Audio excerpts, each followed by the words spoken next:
Seigneur, nous te bénissons et nous te rendons grâce pour ce que tu nous donnes de pouvoir partager aujourd'hui encore. Lorsque nous venons dans ta présence, c'est afin d'être édifiés, c'est afin d'être bâtis en toi, c'est afin, Seigneur, d'avoir la vie en abondance. Voilà pourquoi nous te bénissons pour ce que tu fais maintenant. Tu nous donnes la vie au travers des choses que tu nous donnes de discerner. Tu produis en nous, Seigneur, ce désir, ce vouloir, ce fait profond. Parce que, Seigneur, il n'y a que toi pour nous bénir au travers de ta parole. Ta parole est vraiment une nourriture. Fais ta volonté, c'est un aliment. Et nous prions afin que, Seigneur, cet aliment nous soit donné encore en abondance en ce matin au nom puissant de Jésus-Christ. Que nous débordions de toi, Seigneur. Que ta grâce nous accompagne et qu'elle nous remplisse pleinement. À toi soit toute notre reconnaissance parce que tu le fais. Au nom précieux de Jésus, nous avons prié. Amen. Donc, aujourd'hui, nous allons parler de Jésus-Christ, le feu dévorant. On a commencé la semaine dernière. Et on a pu voir sur les 7 éléments qu'on devait parcourir, on n'en a pu voir que 2. On a pu voir Jésus en tant que le feu qui brûle mais qui ne consume pas. On a expliqué ce que ça veut dire. C'est la rencontre du Christ en fait. Quand quelqu'un rencontre le Christ c'est un feu. Mais ce feu-là, ça ne produit pas de fumée, ça ne produit pas de déchets, ce n'est pas toxique. C'est un feu qui demeure éternellement. Parce que si le combustible, n'est-ce pas, ne se consume pas, ça veut dire que le feu peut demeurer éternellement. Et c'est pareil avec le feu de l'enfer. Hein. Donc, le feu de l'enfer aussi brûle sans jamais s'éteindre. Il n'y a pas les morceaux de bois qu'on ajoute là-bas, ou bien on vient avec le carburant. C'est un feu qui vit par lui-même. Donc, c'est un feu qui vit par lui-même. Il s'entretient par lui-même. Donc, le Seigneur, en fait, qui est le feu qui brûle, mais qui ne consume pas, c'est la rencontre avec vraiment avec le salut, avec les caractéristiques de Dieu. Ensuite, maintenant, on a vu le feu qui exerce un jugement.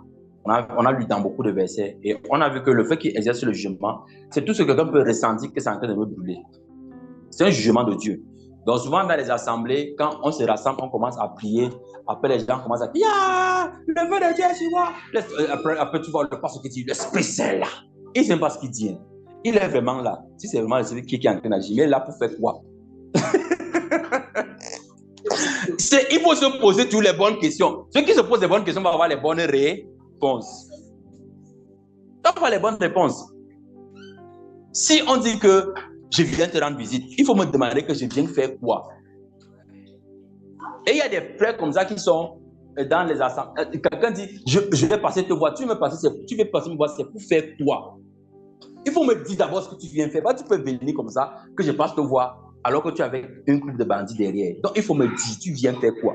Tu viens faire des problèmes, tu viens chercher la paix, tu viens demander pardon, tu viens faire quoi? On ne dit pas que je vais seulement passer et je dis oui. Moi, on ne dit pas oui comme ça. Donc, tu peux venir comme ça, que c'est le feu du jugement. Donc, il y a des personnes qui disent, Seigneur, que ton feu descende sur nous. Embrasse-nous de ton feu. Tu commences à dire, il bouge là, il court partout dans la salle. C'est en train de le juger. Et si c'est le bailleur, bon, on fait alors comment? Tu sais pourquoi le bailleur vient? Il doit me dire quand même. Tu dis qu'il veut te voir que c'est pourquoi. Amen. Donc, en fait, on voit que c'est le même feu dont on parle, mais les manifestations sont différentes. Et on va voir aujourd'hui la 3e manifestation de ce feu-là. C'est le feu qui consacre et qui éprouve. Donc, il consume, il brûle et ne consume pas. Il brûle et ne consume pas. Il exerce un jugement, mais il consacre aussi et éprouve. Donc, je veux plusieurs lecteurs, parce qu'on a toujours beaucoup de passages à lire. Alors, tu as la Bible, c'est bon? Ok, tu vas prendre Exode 29, verset 41. Exode 29, 41. Maman, tu prends Lévitique 1, 9. Non, Exode 29, 41. Ici, c'est Lévitique 1, 9. Blessing, tu prends Lévitique 2, 11.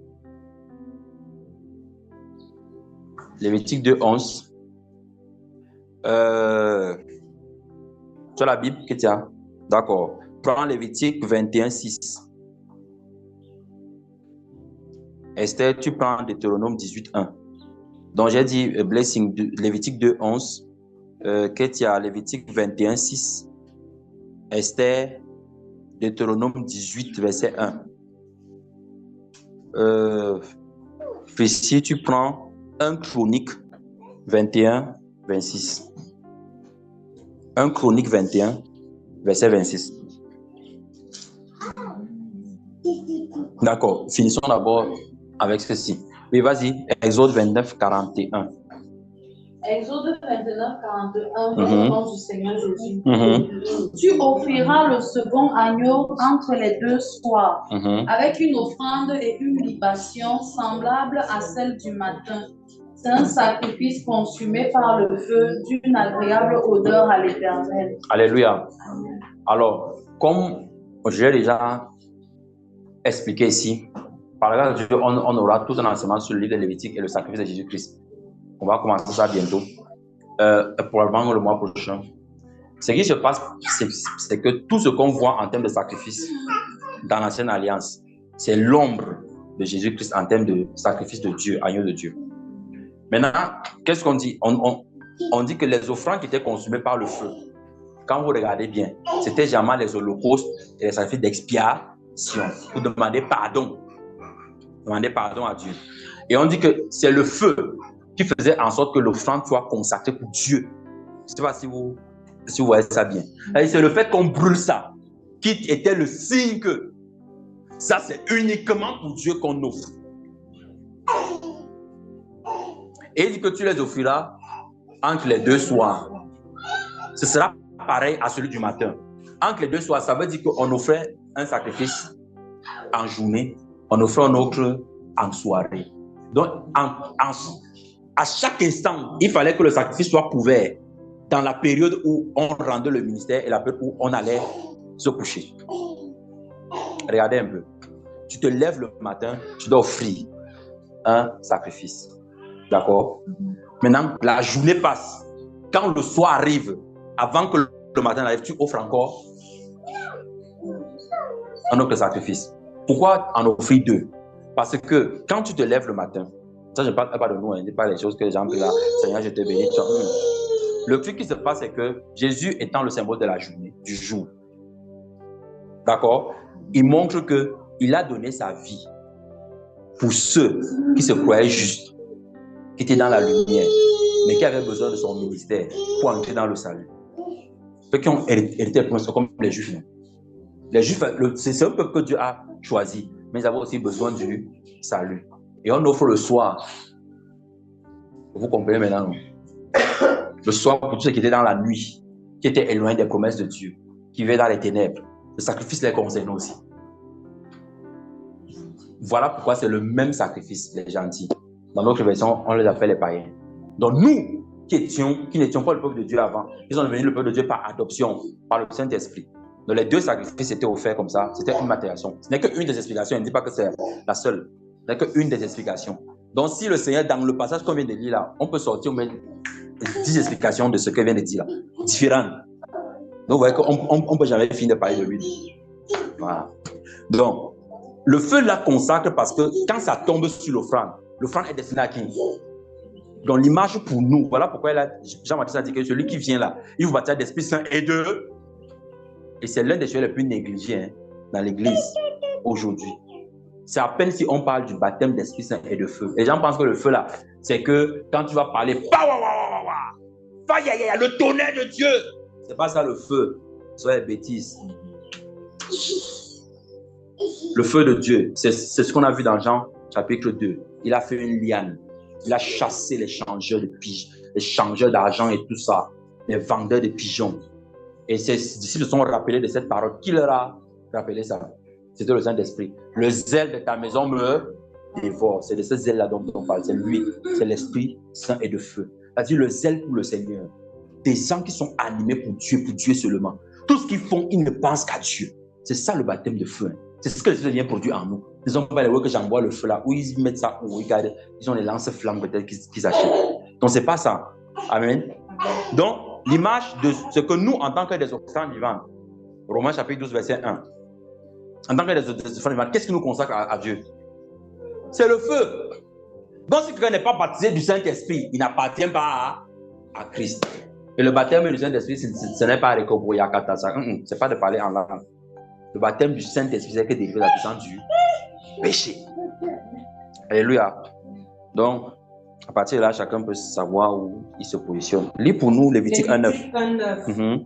Il lavera avec de l'eau les entrailles et les jambes. Et le sacrificateur brûlera le tout sur l'autel. C'est un holocauste, un sacrifice consumé par le feu, d'une agréable odeur à l'Éternel. Amen. Amen. Vous allez voir aussi que dans le livre de Lévitique, on précise que ces sacrifices-là, c'est l'aliment de Dieu. On dit l'aliment de Dieu. Voilà pourquoi c'était, quand les fils d'Élie ont commencé à faire ce qu'ils faisaient, qu'ils envoyaient la fourchette dans le pot là. C'était une abomination. C'est comme s'ils venaient manger dans le plat de Dieu. Dieu ne mangeait plus. Donc, comment peut-on expliquer aujourd'hui? Si c'est que ces sacrifices, c'était l'aliment de Dieu, je vais revenir sur laver les entrailles. Hein. Ce que ça veut dire. Si c'est que le feu là, c'est l'aliment de Dieu, ça veut dire que dans la nouvelle alliance, puisque nous sommes les sacrifices vivants, l'aliment de Dieu, c'est quoi? C'est nous, non? C'est-à-dire, quand le feu descend sur nous, l'odeur qui en ressort, parce que Dieu consomme les odeurs, il ne mange pas la chair humaine, il n'est pas vampire. Il consomme les odeurs, les bonnes odeurs qui émanent de la vie de quelqu'un. Vous savez que quand vous mettez le feu sur quelque chose, excusez-moi le terme, mais si vous mettez le feu sur le popo de quelqu'un, dans une boutique, ça va sentir comment? Voilà. Ça se comprend vite, non? Voilà. Mais quand vous mettez le feu sur un rôti d'agneau, ça sent comment? Sur un agneau, quand vous mettez le feu dessus, ça te dirige. Il y a quelqu'un qui est en train de préparer directement, tu t'éveilles. Amen. Tu peux suivre l'odeur là et trouver la maison. Et il y a des frères qui s'invitent comme ça. Et j'ai passé par là, j'ai vu que qui se répand au nom de Jésus-Christ. Ça, c'est la gourmandise. Amen. Donc, en fait, Dieu consomme ces odeurs-là. C'est notre vie. Donc, quand le feu vient sur nous, le feu révèle quelle est notre senteur. Si on sent mauvais là, gens qui vivent dans les toilettes de Satan là, comme chaque jour, Seigneur, délivre ma vie. Seigneur, je brise ceci. C'est que Satan est assis sur vous. Donc, vous êtes, on appelle ça comment? Le trône. Comme ça qu'on appelle ça. Donc, vous êtes son trône. Parce que quand quelqu'un part dans les toilettes, on appelle ça le trône. Là-bas, tu es le roi. Quand tu t'assois là-bas, non, tu es le mec. Tu es une place là. Personne ne peut rien avec toi. Amen. Donc, il y a des gens qui sont le trône de Satan comme ça. C'est pour ça que quand le feu vient dans ce feu, ça révèle des mauvaises odeurs, mauvaises senteurs. Et c'est le jugement. Vous comprenez maintenant pourquoi? Or, la bonne senteur là, c'est la vie de sanctification. Et la sanctification, comme j'ai dit, ce n'est pas seulement le fait de dire que tu ne pratiques pas l'impudicité. Parce que dans beaucoup d'églises pentecôtistes, dès que tu dis que tu ne suis pas un impudique, que je ne couche pas avec les sœurs, avec les frères, je suis à saint. Alors que tu vois la personne, le mensonge, le clopotage, la médisance, la haine, la méchanceté, les complots diaboliques, c'est-à-dire même les démons se tiennent en retrait, ils observent la personne que ce projet chez nous-mêmes, on n'a pas pensé à ça. Mais le gars est tellement inspiré qu'il dirige les armées de Satan, inconsciemment. Mais il dit que je suis saint.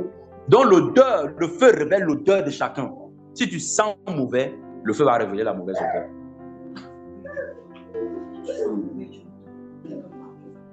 Bon, comme ce n'est pas le sujet, je ne vais pas rentrer dedans. C'est après toi qui vas me dire qu'elle n'est pas finie. Le partage. Amen.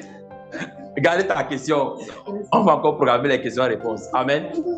Maintenant, pourquoi est-ce qu'on devait laver les entrailles avec l'eau? On lavait les entrailles, non? Ça veut dire qu'on enlevait toutes les entrailles. On enlevait tout ce qui était à l'intérieur avant de brûler. On enlevait d'abord. Quand on finit d'enlever, maintenant il y avait donc des parties, on mettait dans ça pour brûler. Amen. Et les intestins et tout ça là, c'est ça qu'on allait jeter avec les excréments.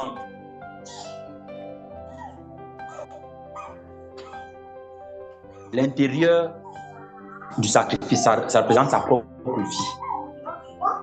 Donc, il fallait d'abord que Dieu enlève notre propre vie, notre manière de penser, de faire, notre manière de fonctionner, de diriger notre organisme, notre corps. Ensuite, il nous lave par l'eau, qui est l'image de la parole. Donc, on lavait tout l'intérieur. Voilà pourquoi Jésus a dit dans Jean 13 que déjà vous êtes plus à cause de la parole que vous avez entendue de moi. Lorsqu'un reçoit la parole de Dieu et qu'il la garde dans son cœur, cette parole nettoie son intérieur pour qu'il devienne un sacrifice prêt pour le feu. Donc, les gens qui viennent là, on va me consacrer. On va me consacrer. Il n'a même jamais, il ne comprend pas ce que ça veut dire être un sacrifice de foi à Dieu. Quelle est la parole qu'il a reçue? C'est que quand tu vas, on va te consacrer fils. Parce que là, on t'appelle fils. Hein. qu'on va te consacrer fils. Tu vois l'église qui est du côté de Noma Yosaba là, c'est toi qui vas gérer ça. Il y a à peu près 20 membres. Et donc quand on dit 20 là, tu fais le produit cartésien. En ce moment, tu te souviens que la table de multiplication de 20, c'est facile à faire. Amen. Tu fais une décomposition. On appelle ça comment en mathématiques là? Une facteur. Un facteur, hein? Facteur premier. Donc tu dis que 10, c'est 2. C'est plus facile de trouver 20, non? Tu dis que c'est 2 fois 10, non?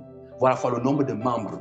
Donc tu dis que okay, c'est 2 fois 10 fois les 20 membres. Non, les 20 membres, c'est 2 fois 10 fois le nombre d'offrandes.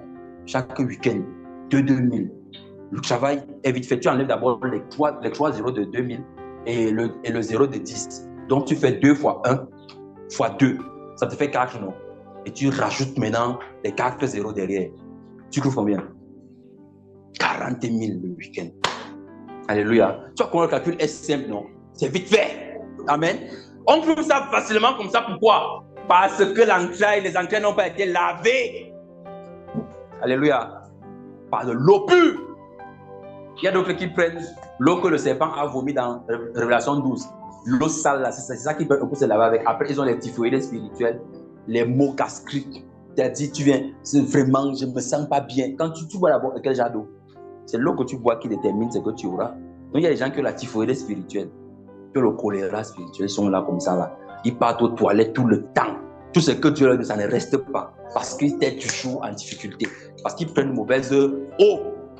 Voilà pourquoi on se fait laver l'intérieur par l'eau pure, qui est la parole vivante de Dieu. Et ce n'est qu'après ça qu'on devait brûler l'offrande, n'est-ce pas? Voilà pourquoi l'Esprit de Dieu est descendu sur les apôtres après qu'ils aient écouté le message de Jésus. Donc, si quelqu'un n'écoute pas le message de Christ, si quelqu'un n'entend pas la bonne nouvelle, si quelqu'un ne reçoit pas des enseignements, comment est-ce qu'il veut recevoir le Saint-Esprit? Même dans Actes chapitre 10 avec Corneille, c'est pendant que Pierre était en train de leur prêcher, il leur parlait de Jésus, que le Saint-Esprit est descendu. Il leur expliquait le mystère de la croix. Mais aujourd'hui, on voit un Saint-Esprit. C'est comme ça qu'il appelle, ce n'est pas moi qui l'appelle comme ça. On voit un autre type d'esprit. Que lui, on dit que c'est l'Esprit de Dieu. Mais lui, il descend pendant qu'on dit que je te donne la victoire.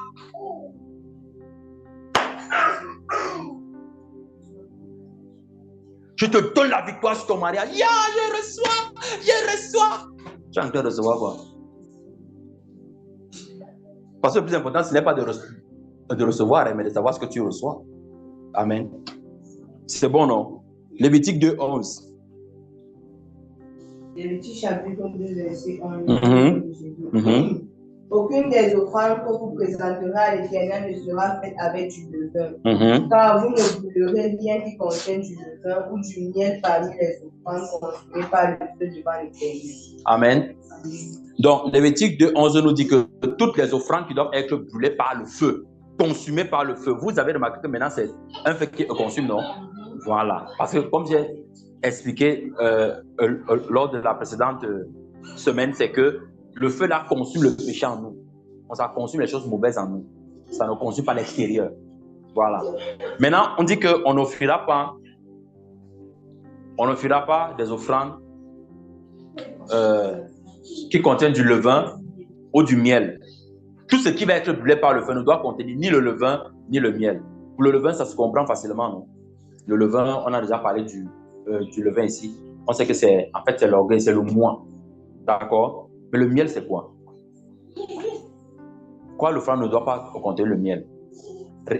Regardons un peu. Lorsque Samson a déchiqueté le lion, il a rencontré un lion, l'Esprit du Seigneur est venu sur lui. Il a déchiré comme on déchire un chevreau. Le lion a dit, Samson, je ne savais pas que c'est comme ça que tu allais faire. Alléluia. Le gars est mort. Il est parti, lui, dans le pays des Philistins. Après, il est remonté, je pense, 10 jours plus tard, si je ne me trompe pas. Et il s'est détourné pour voir que le lion qu'il a tué ici, là, il est devenu quoi? Et on dit qu'il a trouvé quoi à l'intérieur du lion? Le miel. Il a mangé, ça l'a béni, ça a pesé. Alléluia. Regardez, hein, écoutez bien ce que je suis en train de vous dire. Il a mangé le miel, non, ça lui a fait du bien. Le miel là sortait de quoi? D'un cadavre de lion. Lorsque quelqu'un accepte de mourir en lui-même, ça va produire le miel. Mais ce miel-là sera le résultat de sa propre vie, de son renoncement. Parce que le lion, là, c'était l'image du jugement, parce qu'il allait chez les Philistins. Mais puisque Dieu avait un projet accompli avec lui, le Seigneur a lui donné la force de déchirer le lion. Donc, ce lion-là qui était l'image de quelque chose qui venait pour te juger, le Seigneur a surabondé par sa grâce afin que son projet s'accomplisse, qu'on arrive jusqu'à son Fils Jésus. Maintenant, le miel sort donc de ce lion-là. Effectivement, le miel est sorti du lion. Ce n'est pas sorti de quelque chose d'autre, c'est du lion. Non?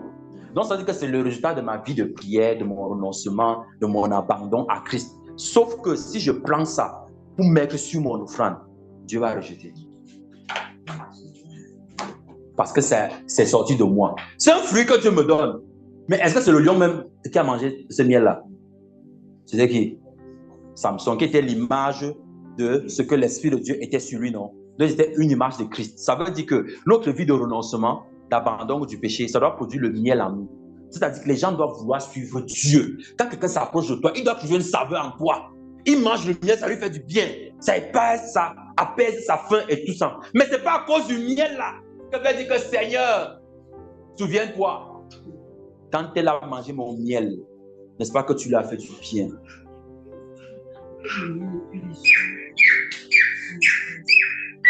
Donc, c'est l'image des personnes qui mettent le miel sur l'offrande, c'est-à-dire qui se basent sur des expériences qu'ils ont eues avec Dieu pour pouvoir fonctionner. On ne se bat pas sur ça, on se bat sur la part. Parce qu'il y a des personnes qui disent que moi, je marche avec le Seigneur, ça fait 15 ans. J'ai fait ça depuis. Chaque fois que j'ai prié, j'ai jeûné 40 jours, j'ai le résultat. Ah donc, c'est ton jeûne de 40 jours qui produit le résultat. C'est ton jeûne, c'est ton miel. Le Seigneur va rejeter l'offrande, il va rejeter ça. Jeûne alors. Comme tu connais jeûner, tu vas jeûner, mon frère. Les démons vont venir s'asseoir avec toi, ils vont jeûner avec toi. Ils vont te fortifier dans le jeûne. Et ce sont les enseignements là qu'on donne aux gens. Dès que quelqu'un vient, ok, pour tel problème, tu vas jeûner 5 jours. C'est ça, non? Le miel. On va prendre les questions après. Il faut écrire. C'est le... Il dit que toutes les offrandes qui doivent recevoir le feu du Saint-Esprit ne doivent pas avoir du miel. Donc, si tu mets de toi, je bénis le nom de Dieu. Parce que vraiment, ça fait 10 ans. Des gens qui font les anniversaires des ministères, là. Le ministère a 10 ans, on fait l'anniversaire, on coupe un gros bateau. Honte sur vous. Ils ne célèbrent pas l'anniversaire de la mort et de la résurrection de Christ. Ils se souviennent même de leur jour où ils ont reçu le Saint-Esprit. Ils ne se souviennent pas, non? Mais le jour où on a implanté les murs avec les poteaux, on a mis le drapeau, on a mis la plaque, arrêté numéro, machin, ceci, on dit, on fait l'anniversaire de ça. Après, il faut aller où? Et ils vont vouloir toucher la pension retraite. Honte sur eux.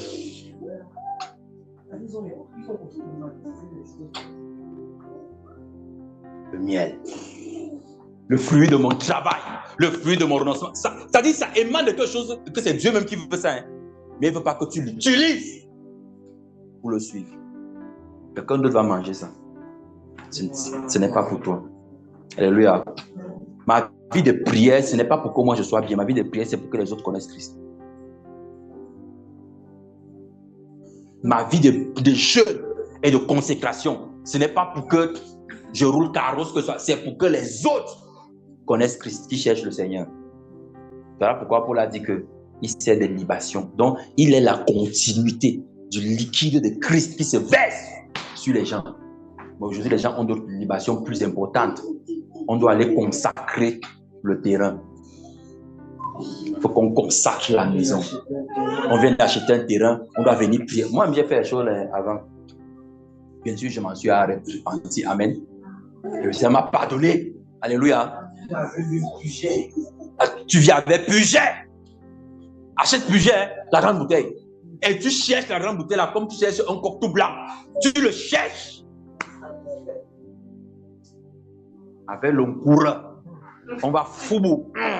Le gars pose la main sur le ciel. L'onction qui est sur ma vie. C'est tout ça, c'est comme ça que ça finit, non? Est-ce que vous entendez un jour que Seigneur, c'est l'onction qui est sur ma vie? C'est ton miel, non? Ok, fais ton onction. Consacrez vos terrains et tout ça là. Amen. Évitez le miel. Parce que nous sommes les offrandes consumées par le... Si on est un autre type d'offrande, ça nous va poser un problème. Mais puisqu'on est consumé par le feu, on ne doit pas avoir du miel sur nous. Lis pour nous maintenant. Lévitique 21, 6. Ils seront saints pour leur Dieu, et ne profaneront pas le nom de leur Dieu, car ils offrent à l'Éternel des sacrifices consumés par le feu, l'aliment de leur Dieu. On parle des sacrificateurs. Ils seront saints pour leur Dieu. Ils ne profaneront pas la nourriture de leur Seigneur, parce qu'ils offrent en sacrifice l'aliment. On dit que le sacrificateur doit être saint, parce qu'il offre l'aliment de Dieu. Si tu vas dans une boulangerie et que tu vois un gars qui sort des toilettes et il se mouche comme ça, il se mouche et puis il dit, vous voulez quoi, monsieur? Qui va commander? D'accord? Mais c'est dans ce siècle-ci où on dit que les sacrificateurs, ils sortent des toilettes de Satan avec les mains remplies de microbes. Ils n'ont rien à faire avec la vie de santé, avec la vie de pureté. Ils n'ont rien à faire avec la vie de la crainte de l'Éternel. Mais il dit qu'il vient offrir l'aliment de Dieu et on impose les mains là sur les gens. Agenouille-toi, fils. Qui? Sur le... Ça veut dire qu'en fait, ce qu'ils méprisent, c'est l'aliment de Dieu. Voilà pourquoi le Seigneur sera sans égard et sans pitié au jour du jugement. Ne vous y trompez pas. Je vous dis que si Dieu ne nous débarrasse pas d'abord de l'enveloppe charnelle, le jour là, quand on va voir ça, on va dire que le Seigneur est pitié. Vous avez lu Ézéchiel 9, non? Ok. Pour ceux qui n'ont pas lu, allez lire un peu. C'est Ézéchiel qui a commencé à pleurer que Seigneur, tu vas décimer tout le peuple. Il y avait un ange qui disait que si celui qui n'a pas la marque, lui tue seulement. Donc lui vient là. Tu as la marque? Non, c'est que j'étais en train d'arrêter. Tu as la marque? Je voulais. Tu as la marque? Oui. Tu as la marque? Ça se décide. Coupe-moi la tête là. Alléluia. Et ne réfléchis pas. Tu es dans des choses que, oh, j'étais en train de machin, c'est ton pro. Il exécute la sentence. Quand tu appuies sur le bouton volume up là, ça peut baisser. Voilà. Quand il appuie, ça monte seulement. C'est comme ça que l'ange là fonctionne. Tous ceux qui n'ont pas la marque, tu les mets de côté. Et c'est ce que Ézéchiel a vu. Et il a vu que tout le peuple était en train d'être tué. Je ne sais pas si on s'en rend compte. Il a supplié que il n'y a-t-il pas un reste? Vas-tu décimer ton héritage? Les gens ne connaissent pas le Dieu dont on parle ici. Hein. Le Dieu d'amour là. C'est l'amour comme ça. Hein. Il faut redéfinir le mot là bien. C'est son amour comme ça. Donc tous les sacrificateurs, et aujourd'hui nous sommes au royaume et des sacrificateurs, Révélation 1:6, tous les sacrificateurs là, qui sortent des toilettes et qui viennent offrir l'aliment de Dieu là. Parce que c'est nous-mêmes. Donc quelqu'un vit une mauvaise vie et vient prier le Seigneur. D'accord? Vous connaissez ce qui doit se passer. Deutéronome 18:1. Prépare 1 Corinthiens 13 à 15. Oui, vas-y. Deutéronome chapitre 18, verset 1. Les sacrificateurs, les Lévites, la tribu entière de Lévi, n'auront ni part, ni héritage avec Israël. Ils se nourriront des sacrifices consumés par le feu en l'honneur de l'Éternel et de l'héritage de l'Éternel. Ils se nourriront des sacrifices consumés par en l'honneur de... Les Lévites n'ont ni part ni héritage. Comme j'ai dit, l'ancien là, c'était l'image. C'était une ombre de ce que nous vivons maintenant. Aujourd'hui, nous sommes au royaume et des sacrificateurs. Ça veut dire que, en tant que des sacrificateurs, on n'a pas d'héritage. Je ne sais pas si vous comprenez ça bien. Héritage, ça veut dire que sur la terre, bien sûr. Parce qu'on parlait au milieu de leurs frères. Donc, on ne vient pas sur la terre pour avoir des maisons, avoir des buildings, avoir des ceci, avoir des cela. Si le Seigneur donne ça à un sacrificateur, et le sacrificateur n'est pas riche pour lui-même, hein. Le Seigneur donne ça parce que ce sont des moyens. Il n'est pas supposé être riche pour lui. Il ne doit pas avoir de possession. Donc son cœur ne doit pas être attaché. Aujourd'hui, quand tu vois un sacrificateur, le Seigneur lui donne le moyen et qu'il a le véhicule. On grappe le véhicule là, il allume les doubles clignotants. il s'arrête au milieu de la route, il commence à faire des problèmes. Tu grattes, non. Un sacrificateur, on a gratté, hein. Donc ça roule toujours tout ça. C'est seulement qu'on a gratté la peinture un peu. Quand il voit le jaune là, c'est comme si c'est son cœur même qu'on a gratté. Comprenez-moi, si vous êtes sacrificateur de l'Éternel, c'est-à-dire que si vous êtes fils de la promesse, ça veut dire que les moyens que Dieu vous donne, ce n'est pas pour vous. C'est pour l'œuvre du Seigneur. Ce n'est qu'un moyen. Le travail que je peux avoir n'est qu'un mois. Ce n'est pas une finalité.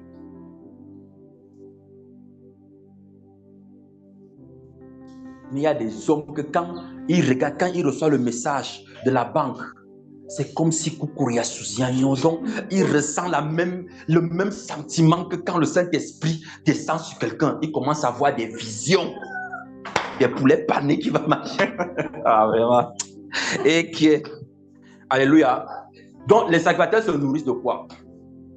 Ils se nourrissent des offrandes consumées par le feu, qui est l'aliment de Dieu.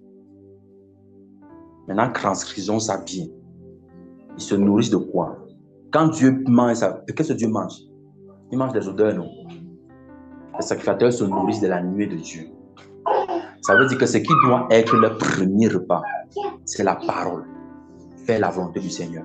On ne parle pas ici de manger le ventre gonflé. Donc, ils ont traduit ce verset-ci à tort. Ils ont interprété ça mal pour dire qu'ils doivent se nourrir de la vie des brebis. Parce que le maître ne se nourrit pas de la vie des brebis. Et puisque le disciple est plus grand que le maître, on ne peut pas faire ça.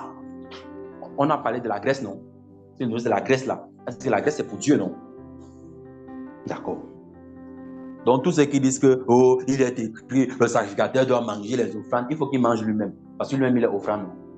Romains 12:1. Qui prend dans sa main, il mange. Qui prend son propre argent, il mange le premier là. C'est seulement l'offrande de l'autre qui est bien. Tu donnes ton offrande, non? Tu manges ton propre argent, travaille. Les sacrificateurs renégats, ils achètent les cagoules avec les couteaux spirituels, ils agressent les frères avec les versets. Alléluia. Non, tu as 1 Chronique 21-26. Maman prépare Hébreux 1-6-7. 1 Chronique chapitre 21-26 n'est écrit. Oui. David bâtit là un autel à l'Éternel, des holocaustes et des sacrifices d'action de grâce. Il invoqua l'Éternel et l'Éternel lui répondit par le feu qui descendit du ciel sur l'autel de l'holocauste. Le feu est descendu sur l'autel de quoi? Oh, il a offert des holocaustes et des sacrifices d'action de... Mais l'autel qui était là, c'était l'autel de...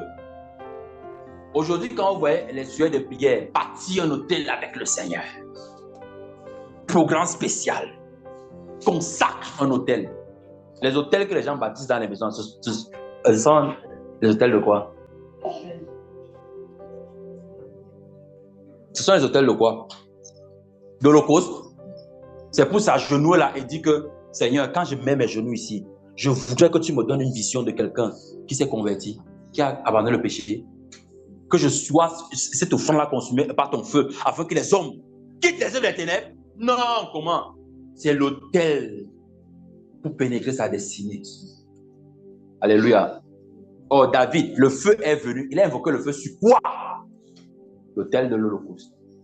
L'Holocauste, c'est pour demander pardon. C'est écrit, hein, ce n'est pas que c'est mort. Alléluia. Ça veut dire que la seule chose qui intéresse Dieu, pourquoi le feu descende? La repentance.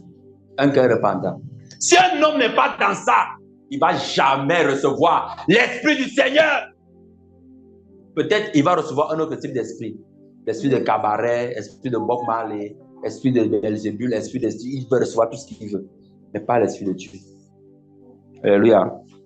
Comme il y a un cantique que les gens chantaient, oh Seigneur, tu m'as séduit. Dieu ne séduit pas. Hein.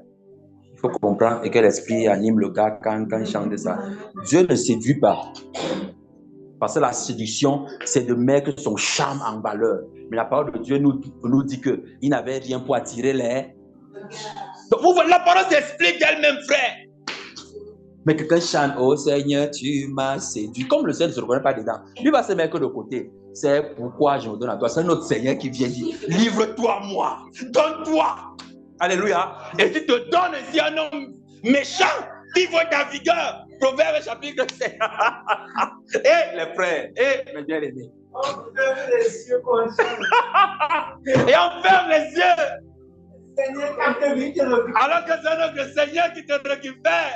Ah, Jésus. L'écriture. La révélation est dans les Écritures, frère. On scanne tout ça. Le type dit que quoi?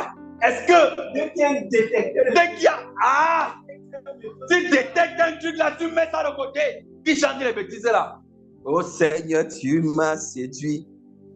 Alors qu'on voit bien que le diable s'appelle le séducteur. On dit qu'il m'a séduit. On danse ça. Et les danses même qui accompagnent ça, il faut voir les danses. Mais c'est lui le séducteur. Qui séduit donc? C'est comme si on dit que le diable c'est un menteur. On dit, oh Seigneur, tu m'as menti. Et on le suit. Jésus a parlé là, c'était qui m'ont dans la vague, mais ils ont dit Jésus. Alléluia. Est-ce que l'esprit de quelqu'un vient de s'ouvrir sur 100 ans de compréhension de la parole de Dieu?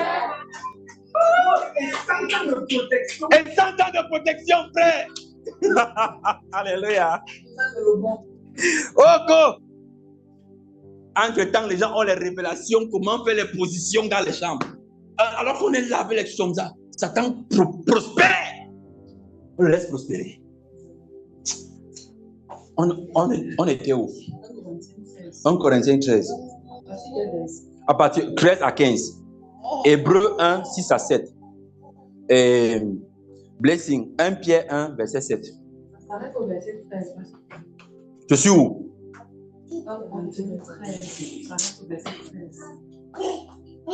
1 Corinthiens 13. J'ai dit quoi? 13 à 15. Seigneur. Attends un peu.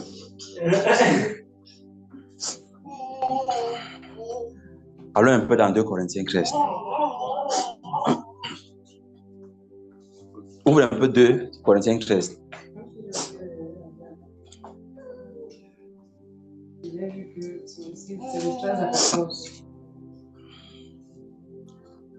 Comment j'ai pu me tromper?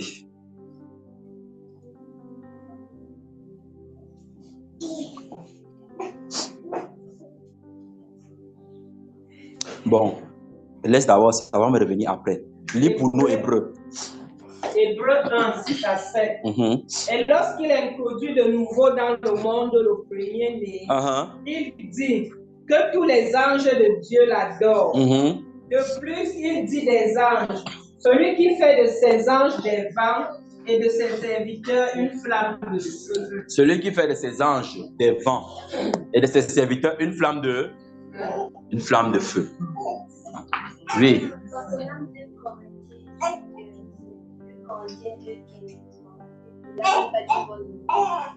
Tu bon odeur pour Christ. Oui, gardez ça. On va revenir dessus. Il dit qu'il fait de ses serviteurs une flamme de feu. Alléluia. Il fait de ce qui? De ses serviteurs une flamme de...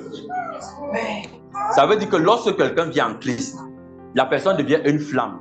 Ça veut dire qu'elle dit que nous sommes la lumière du monde là. Ça veut dire que ce n'est pas que nous sommes... Parce que j'aime prendre l'image de la lampe tempête là. Quelqu'un connaît la lampe là, non?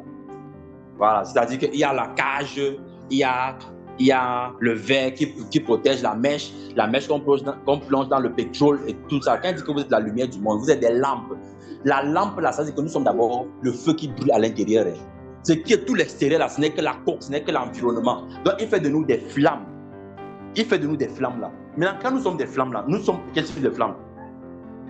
Le même type de flamme que le Seigneur, non? C'est-à-dire des flammes qui doivent consumer le péché. Des flammes que quand des personnes s'approchent, ça ne doit pas les brûler. Ça doit détruire le péché qui est en eux. Ils doivent aimer cette présence-là. C'est une chaleur réconfortable. Alléluia. Ce n'est pas une chaleur effrayante, comme le feu de brousse. Ça n'effraie pas. Donc, si on ne voit pas ces caractéristiques dans la vie de quelqu'un, on doit comprendre qu'il n'a pas reçu le feu de Dieu. Pourquoi est-ce qu'on est là en train de t'exercer? On fait la philosophie. Pourquoi? On réfléchit sur ça, pourquoi? C'est parce que, à la vérité, on refuse de prendre les éléments que Christ nous a donnés, pouvoir vivre avec. Il fait de ses serviteurs des flammes de feu. Des flammes de feu, ce n'est pas que quand tu vas prier, le toit va trembler. Mais c'est que tu éclaires les hommes.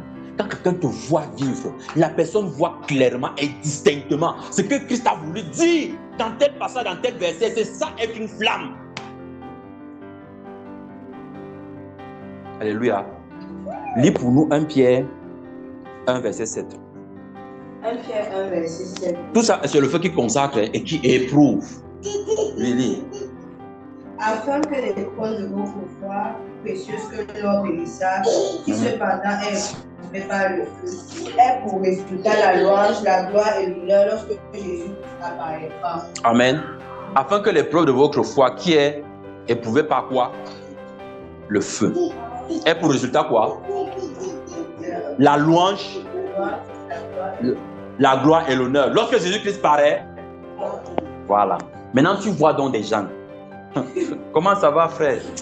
Ça va, par la grâce de Dieu, ça va. Vraiment, je voulais seulement te dire que ce n'est pas facile. Il faut prier pour moi. Hein. Il faut prier pour moi parce qu'il y a beaucoup d'épreuves. Je suis attaqué de toutes parts. Mais je tiens bon. Quel est le message que tu gardes? C'est que ça ne va pas dans la vie du frère. Ici, on parle d'épreuves de la foi. Hein. Donc, on ne parle pas des choses que on t'a dit laver les assiettes, tu n'as pas lavé, puis tu dis que ma foi est attaquée. On demande de venir à l'heure au boulot, toi tu ne viens pas à l'heure, tu dis que c'est parce que moi je suis chrétien. N'est-ce pas que les autres viennent en retard? Les autres, ce sont les autres. Toi, tu dois faire ce que le Seigneur te demande de faire. Alléluia. L'épreuve de notre foi doit avoir le résultat, la louange, la gloire pour Dieu. Qu'est-ce que ça veut dire l'épreuve de la foi? Ça veut dire que lorsque tu défends les intérêts de Christ, le monde va être ton aîné. Tu veux montrer que tout le monde fait les fausses facturations. Toi, tu ne le fais pas pourquoi? Tu deviens l'ennemi du gars. On va te créer des listes. Tu ne vas pas avoir cet argent que tu aurais dû avoir normalement, que tu travailles, que tu fais. Mais on va t'enlever de là. Qu'est-ce que ça va produire dans ton cœur? La louange et la gloire. Mais le gars, toi, tu ne te fâches jamais. Quand je me fâche, pourquoi? Est-ce que c'est l'argent qui est la mesure de mon baromètre, que ça me met en joie ou bien? Parce qu'il y a des gars que quand tu t'as dit c'est l'argent qui est le mesure de baromètre, c'est-à-dire quand il voit l'argent, il est en joie. Quand plus l'argent diminue, la paix le quitte aussi. L'épreuve de la foi, c'est quand on défend les intérêts du Seigneur. C'est pas nos choses. Oh, les gens ils vont voir quand je vais me marier, quand je vais entrer dans ma gloire. Ça n'a rien à voir. On t'insulte. Dieu ne défend pas pour ça. Alléluia. Il n'a qu'à faire quoi avec ça? Il n'a rien à faire avec ça. Il dit que restez là-bas. Je ne suis pas là. Amen. Amen. Alors, on va continuer. On a fini avec le troisième point. Ça, c'est le fait qui... Bon. Tu as dit que le passage, c'était quoi? 2 Corinthiens 2, verset 14. Lis un peu 13 à 15. Il est écrit, c'est pourquoi, ayant pris congé d'eux, je suis parti pour la Macédoine. Grâce soit rendue à Dieu qui nous a fait triompher en Christ et qui répand par nous en tout lieu l'odeur de sa connaissance. Nous sommes en effet pour Dieu la bonne odeur de Christ. Ah, la bonne odeur de Christ. Parmi ceux qui sont... Redis ça bien. Nous sommes en effet pour Dieu la bonne odeur de Christ. Alléluia. Parmi ceux qui sont sauvés et parmi ceux qui périssent. Alléluia. Ah, c'est bien vraiment d'avoir. C'est-à-dire, il y a dans un village comme ça, là, quand on doit lire la Bible, ils n'ont pas de Bible, ils n'ont pas de cahier. Hein. On dit Matthieu 15, 20. C'est un frère qui se lève. Donc le frère là, il s'appelle Matthieu. Lui, il a étudié tout le livre de Matthieu. Donc, quand on dit Matthieu, c'est lui qui parle lire là-bas. On dit, maintenant, on va lire dans Acte 9, verset 1. Il y a un autre frère qui s'appelle Acte. Lui, se lève, il lit. Amen.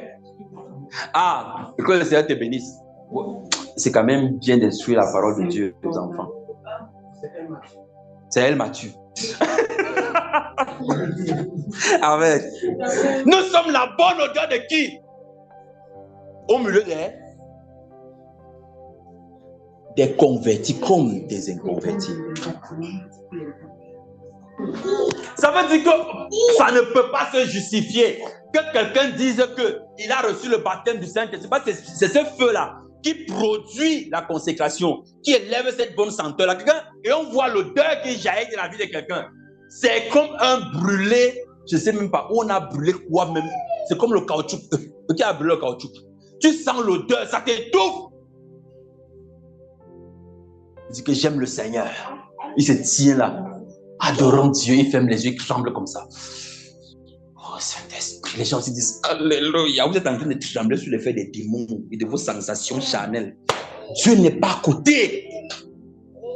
C'est l'odeur qui émane de la vie de quelqu'un qui doit t'attester qu'il a le feu du Saint-Esprit ou pas. Arrêtez de croire que le Saint-Esprit vient, il brûle ici, ça sent bon. L'autre côté, ça sent le caoutchouc.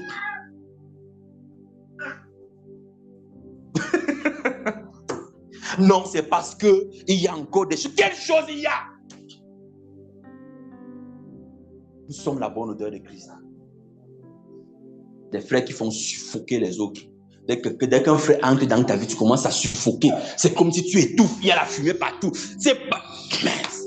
Des envahisseurs. Il vient chez toi, il ne te dit pas. Il est déjà là à la porte. Je suis venu prier. Tu viens prier quoi? Tu t'es dit que j'ai les preuves. Tu pries quoi? Maintenant, les jours même de prière qu'on attend des frères, les gens ne sont pas là. Nuit de prière pour renverser les œuvres des démons. Le gars dort. Vraiment, je n'avais pas les mégas, j'ai oublié. Honte sur vous. Il a oublié. Il a fait comment? Les choses qu'il doit voir, il ne voit pas. Mais les choses qu'il n'a pas besoin de voir, c'est ça qu'il voit. Il voit tout. J'ai vu hier une voiture te cogner. Aujourd'hui, j'ai encore vu que Satan est derrière toi. Après, j'ai vu que le couteau de ta cuisine coupait le poulet. Après, ça t'a blessé. On n'a qu'à faire quoi?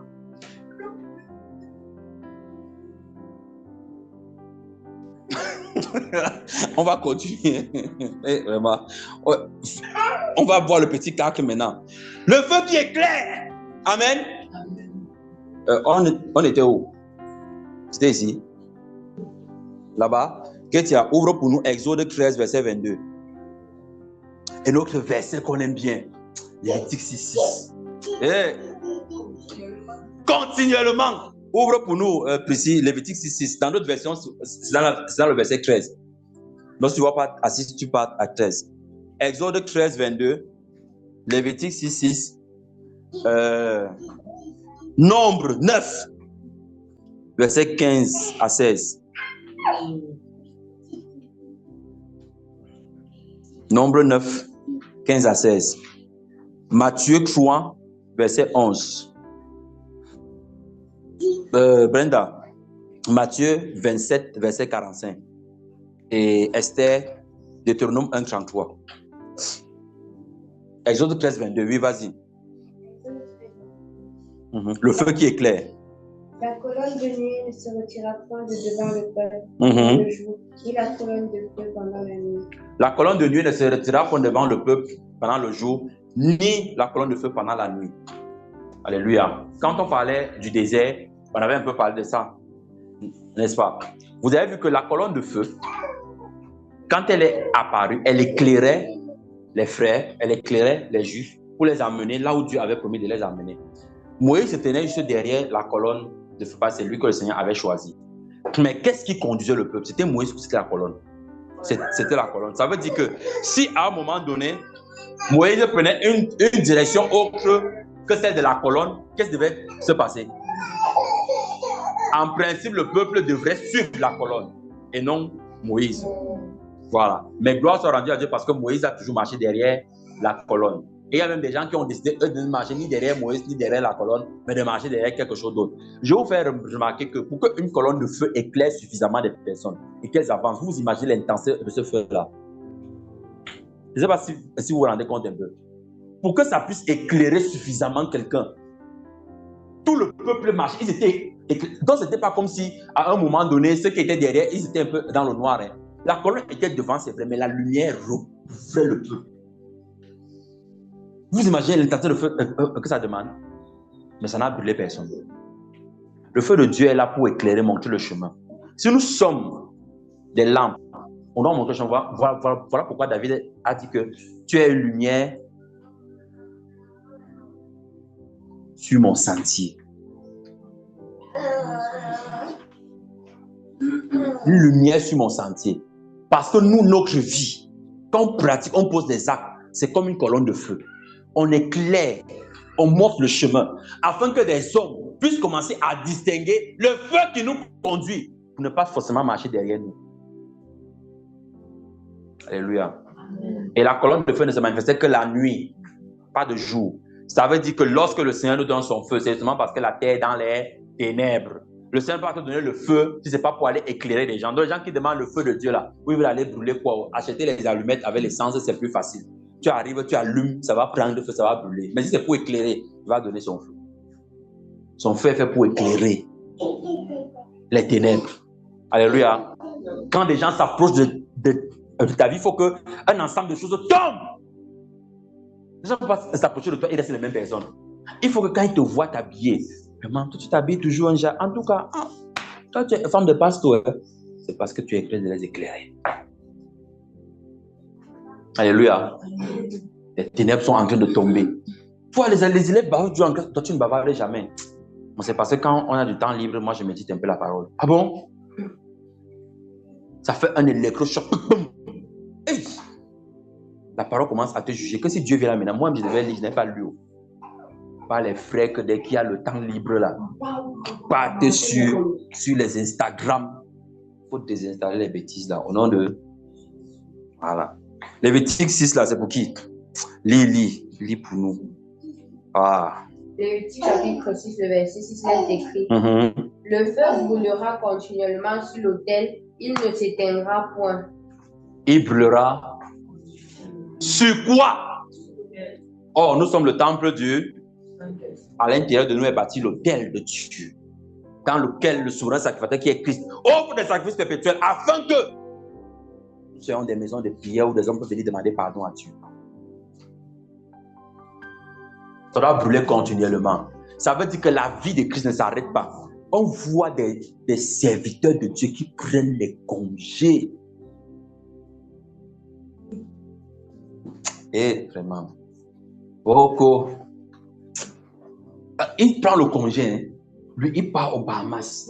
Et ce qui est terrible, c'est que ce sont les fidèles qui cotisent pour qu'ils voyagent. Il part champer ses lots aux îles Hawaï. Il dit que la bénédiction de Dieu. Il tape un peu ses pieds dans l'eau, ne se fait suivre d'aucun chagrin. Le chagrin va venir après ta mort. C'est une honte.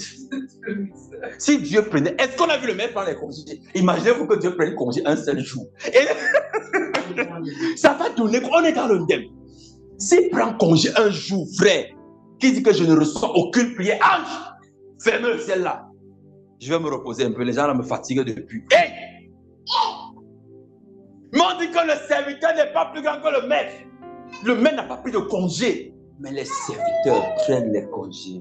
Et ils disent que le feu qui brûle, sinon ça brûle en moi. Alors qu'il est en train d'assassiner les saucisses avec les hamburgers accouchés sur la plage. Pas possible. Serviteur de Dieu, congé payé. Le feu brûlera continuellement.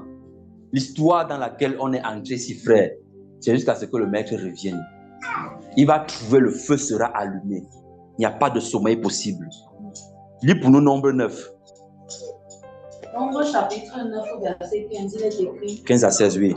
Le jour où le tabernacle fut dressé, la nuée couvrit le tabernacle, la tente d'assignation, et depuis le soir jusqu'au matin, elle eut sur le tabernacle l'apparence d'un feu. Verset 16. Il en fut continuellement ainsi. La nuée couvrait le tabernacle et elle avait de nuit l'apparence d'un feu. Alléluia. Amen. Je vais vous expliquer quelque chose. Comme j'ai dit, l'ancienne alliance, c'est l'ombre de ce qu'on vit dans la nouvelle. On dit que continuellement, on voyait quoi sur le tabernacle depuis qu'il a été graissé, depuis qu'il a été arrangé. On voyait la présence, de manière générale, ça veut dire la présence de Dieu. On voyait toujours la présence, c'était visible à l'œil nu. C'était comment? Visible. Ça, c'était l'ombre. Maintenant, nous, dans la nouvelle alliance, comment ça peut s'expliquer? Qu'on regarde la vie d'un soi-disant chrétien qui dit qu'il a le Saint-Esprit. Moi, on ne reconnaît rien de Dieu en lui. Ou bien, on a des moments qui sont, dit que la foi est en dents de scie. Je monte, je descends. Je suis vraiment au plus bas. Relevez-moi, frère! La question qu'il faut se poser, c'est que comme le mec est fort là, il ne va pas venir quand il sera en haut. Il va venir quand tu seras down. Les gens qui ont les foi en dents de scie là, vraiment, je suis encore tombé. Oui, tombe quoi même? On ne sait pas. Si tu tombes, tu changes tes pieds. On a vu comment faut couper les pieds, non? Les membres du péché, non? Si tu tombes, frère, il ne faut plus marcher. Tu t'assois dans un fauteuil roulant. Vaut mieux entrer dans le royaume des cieux, assis sur un fauteuil roulant, que d'aller avec les deux pieds en avant. On ne voit rien de Dieu. On ne voit rien de... Et ça, c'est de l'extérieur. Hein. On n'est pas entré. Je ne sais pas si vous comprenez bien. Ce n'est pas quelqu'un entré là-bas pour ressentir la présence de Dieu. C'est que quand on était placé à l'extérieur, on voyait cet aspect-là. De nuit, c'était comme un feu qui était posé sur le tabernacle. C'est l'image spirituelle que l'on a quand on est revêtu du Saint-Esprit. Voilà pourquoi les esprits impurs font tout pour amener les chrétiens à pécher, à sortir de cette présence. Parce qu'ils savent que tant que tu es dans ça, on ne peut rien contre toi. Maintenant, si quelqu'un est vraiment dans ça, je suis en train de prier quoi? Que Seigneur, délivre-moi des oppressés et tout ça. Toutes les personnes qui ont prié comme ça, c'était soit que c'était dans la désobéissance, soit qu'elles demandaient pardon pour celles qui étaient dans la désobéissance. Maintenant, tu vois les gens, leur vie chrétienne, c'est ça. Hein? Délivre-moi de ma belle-mère. Délivre-moi de mon beau-père. Seigneur, visite-moi l'oncle là. Seigneur, délivre-moi du cousin. Il pense qu'il est déjà arrivé. C'est ça, c'est prier comme ça. Ça, c'est même la nuit, c'est le smoke même des ténèbres qui est sur la personne. Le smoke des ténèbres. La fumée, t'as dit que le diable a fumé. Il a fini de tirer son tas. Il a envoyé ça. C'est venu sur ça recouvre la vie de la personne.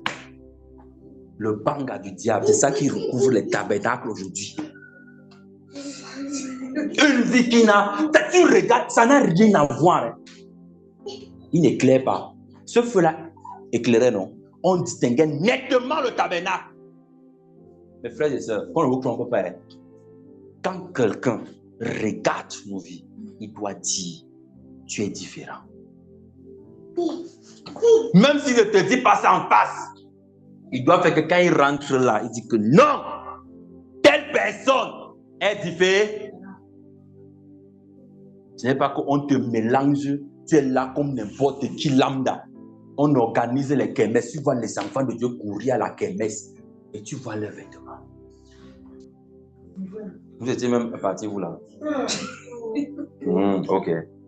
Amen. Les enfants de Dieu courent à la kermesse. Et ils interprètent Britney Spears. Ils interprètent qui? Britney Spears. Ah, elles n'ont pas connu Britney Spears. Ok. Les enfants de Dieu. Ils interprètent qui? Mani Bella. Hein? Dadju.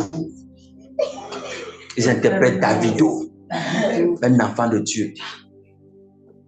Si le maître vient te trouver, moi c'est la question que je pose souvent. Pendant que tu tournes les là, le maître vient te trouver, qu'est-ce va te demander que tu fais quoi?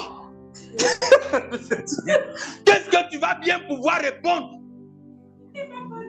Dis que je suis en train de danser. Tu danses quoi? Qu'est-ce que tu vas bien pouvoir lui dire? Les gens vivent comme si tu ne reviens pas. Ils tournent les ringues, vraiment. Lis pour nous Matthieu 3. 3:11. Oui. Moi, je vous baptise d'eau pour vous amener. Hey! Mais celui qui vient après moi est plus puissant que moi. Et je ne suis pas digne de porter ses souliers. Lui, il vous baptisera du Saint-Esprit et de feu. Amen. J'ai à donner l'explication, non? Donc, j'ai besoin d'expliquer ici, non? Le Saint-Esprit et de feu. Lis pour nous aussi 27-45. Matthieu toujours. Il a baptisé d'Esprit Saint et de feu. Matthieu 27-45. Depuis la 6e heure jusqu'à la 9e, des ténèbres sur toute la terre. Sur toute la terre. Amen. Les ténèbres étaient nécessaires, comme j'ai dit, afin que les lumières que nous sommes, nous puissions briller. Voilà pourquoi le tabernacle qui éclairait de nuit. Alléluia. Donc nous aussi, pour que la marque de l'esprit soit visible sur nous, il faut que ce soit dans la nuit. Pas que nous on vit dans la nuit, mais la nuit qui est dans le monde. Que nous on se distingue par notre lumière. Donc les gens qui sont les lampes qu'on a allumées et on a mis sous le boisseau là. Que le Seigneur aide chacun au nom de Jésus-Christ. Deutéronome 1:33. Le feu qui éclaire. Deutéronome chapitre 1, verset 33, il est écrit. qui allait devant vous sur la route pour vous chercher un lieu de campement, la nuit dans un feu afin de vous montrer le chemin où vous deviez marcher et le jour dans une nuit. Afin de faire comment? Voilà. Je veux que vous remarquiez que si vous repartez dans le livre d'Exode et que vous regardez la partie où le Seigneur a combattu les Égyptiens, on dit que le feu là s'est mis derrière le peuple, entre le peuple juif et les Égyptiens. Et les empêchant de faire quoi? D'avancer. Vous avez suivi que ça a brûlé quelqu'un? Ça a servi de quoi? De rempart, de barrière. Je vais vous faire comprendre quelque chose. Ce feu qui éclaire, ce que les ténèbres n'aiment pas, c'est la lumière. Quand tu éclaires, frère, les ténèbres vont fuir. C'est l'exemple que je prends souvent avec la lampe. Donc, quand tu allumes, est-ce que tu commandes que ténèbres partent? Tu as besoin de lumière. Tu mets seulement l'ampoule, non?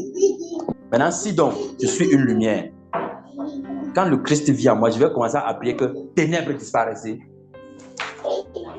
Vous voyez le problème des chrétiens, c'est qu'ils prient pour des choses que Christ a déjà accompli. Au lieu de les expérimenter, ils veulent les réaccomplir encore.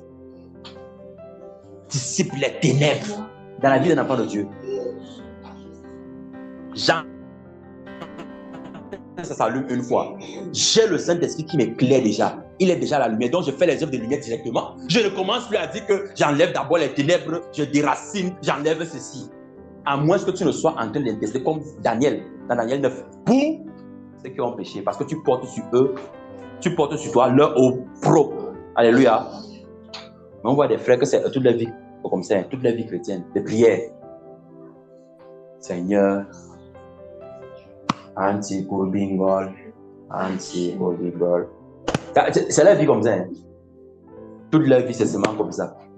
Il tape la main sur la poitrine. Seigneur, prends pitié. Seigneur, prends pitié. Oh Christ, prends pitié. Oh Christ, prends pitié. Et les gens continuent. Ne regardez pas la formule, hein, mais je vous dis qu'on trouve ça plus même en milieu pentecôtiste. Quand quelqu'un entre pour prier, vous avez suivi les prières. Quelqu'un entre, on va prier. Seigneur, nous sommes là, Seigneur, nous tes enfants. Il faut bien suivre, hein, pour te demander pardon. Oh Seigneur, on a été trouvés dans l'adultère, dans le mensonge. On a été trouvés dans la fornication, dans le vol. Entre-temps, on a dit que nous tes enfants. Ce n'est pas qu'on est en train de prier comme Daniel a dit que je te prie pour pardonner le péché de mes pères. Nous tes enfants, on a été trouvés. T'as dit que quand la femme avait fini la prière, je me suis demandé dans quelle synagogue j'étais. J'étais à Smyrne. Parce que je sais que là où tu es, c'est la synagogue. Il faut suivre les sujets de prière des enfants de Dieu. Yeah.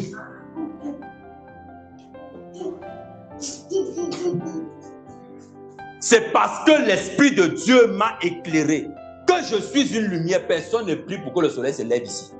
Quand l'heure du soleil arrive, c'est clair. Si l'Esprit de Dieu est sur moi et que je pratique les ordonnances du Seigneur, je suis déjà en train d'éclairer. Je ne prie plus que dissipe les ténèbres. Puisque je suis la lumière moi-même. Donc, la lumière que je suis, le rôle de la lumière. C'est comme si j'allume je veux mettre le feu au gaz, j'ai le gaz, j'ai les allumettes, et puis je commence l'intercession. Seigneur, allume ce feu. Seigneur, que le feu là s'allume, pour que je fasse cuire mes allumettes. Elle déclenche l'allumette, tu mets. Quand tu poses la marmite, tu n'as pas besoin de prier, ça va cuire. Donc les gens ne sont pas conscients qu'ils sont des lumières. Voilà pourquoi ils font des sujets de prière pour devenir lumière. Alors que c'est ce que Christ a fait d'eux. Si du moins ils ont reçu le Saint-Esprit. Alléluia. Ouais, je ne voulais pas que l'enfant ait peur. Ah, d'accord. Bon, ça c'est le feu qui éclaire.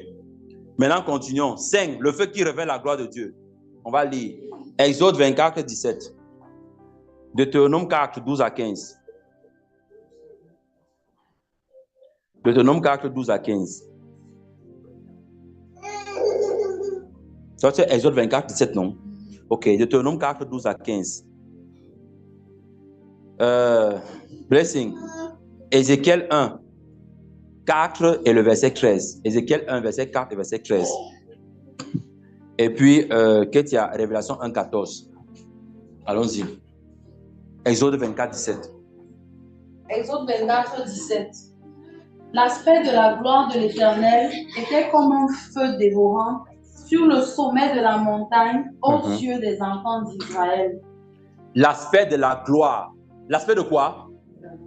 L'aspect de quoi? Était comme un feu. Maintenant, lorsque quelqu'un dit, Seigneur, fais-moi voir ta gloire, est-ce qu'il pense à cet aspect-là? Bien sûr que non. Comment?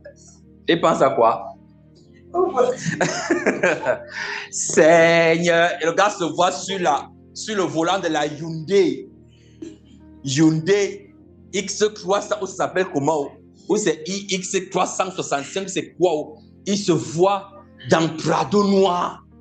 Il se voit assis sur le fauteuil. Quand il tourne comme ça, la gloire du Seigneur. Il se voit dans un costume.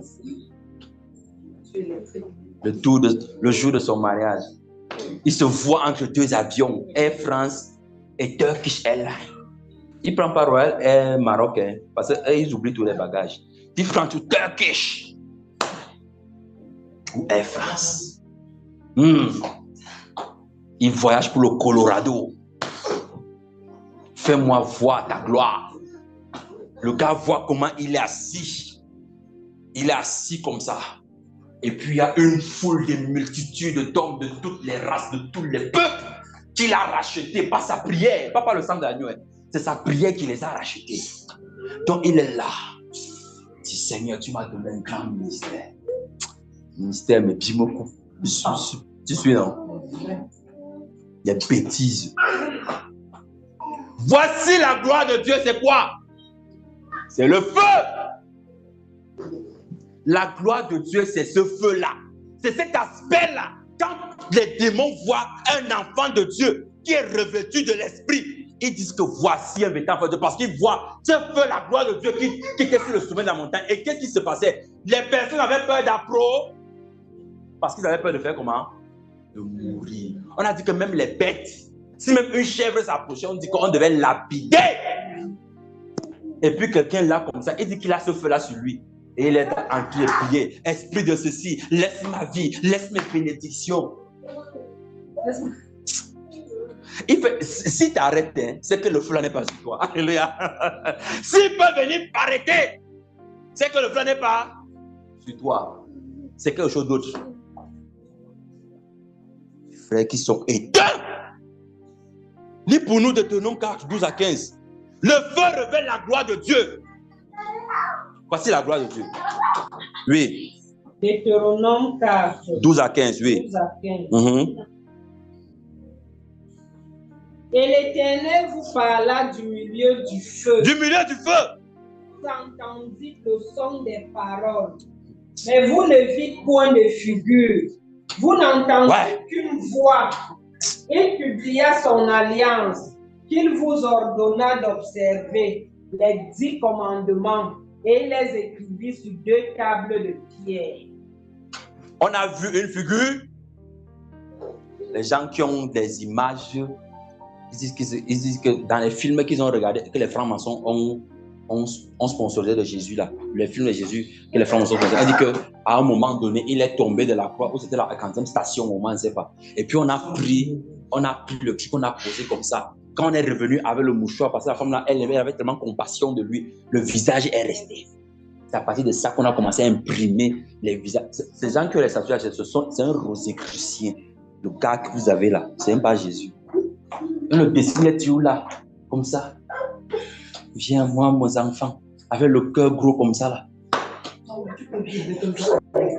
Un cœur de démon.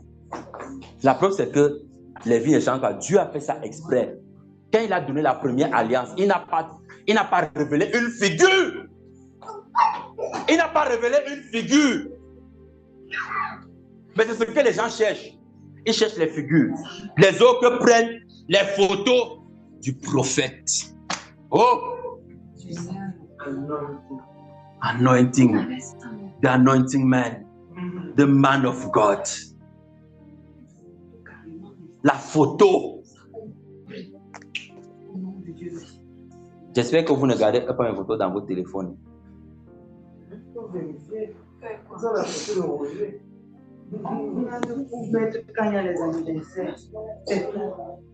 Parce qu'il y a des gens, quand ils doivent prier, quand on entend que l'hôtel là, c'est qu'il a pris la photo du daddy, il a mis. C'est là qu'il prie. Quand il prie, regarde daddy dans les yeux. Seigneur, le Dieu de daddy. Alors qu'il a dit que mon nom pour l'éternité, c'est quoi? Dieu d'Abraham, Isaac et de Jacob. Maintenant, on dit le Dieu de papa Martin. Dieu qui va dire ça un jour.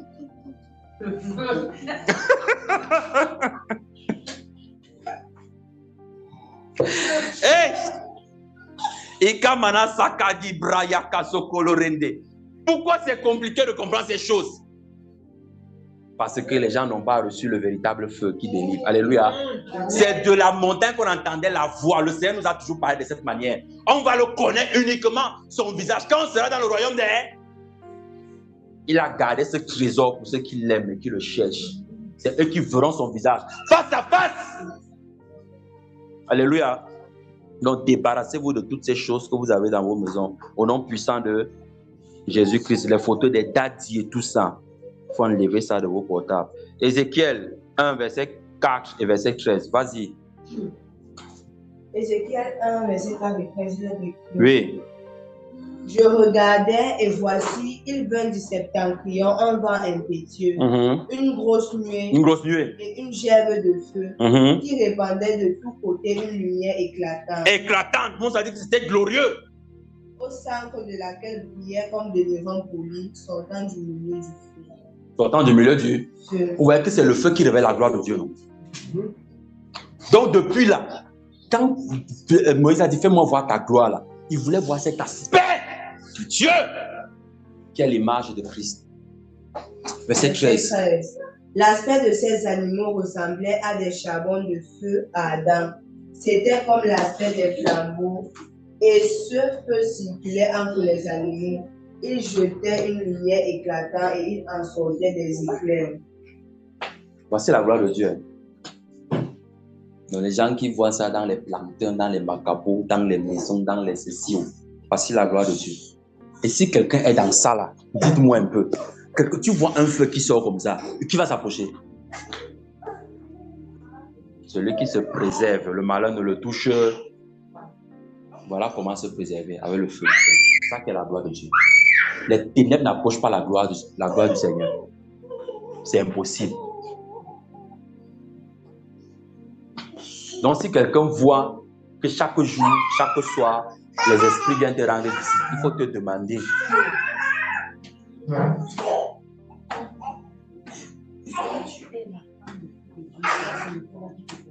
Exactement.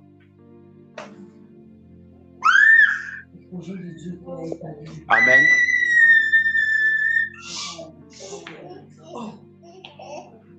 L'œuvre de la croix, c'est une œuvre qui est tellement complète que quand on essaie d'ajouter quelque chose, c'est ça qui nous met en difficulté. Et les démons le savent. Voilà pourquoi ils jouent sur ça. Vous faites croire aux hommes que vous n'avez pas, Dieu n'a pas tout accompli. Il y a des manquements. Ajoutez un peu pour vous.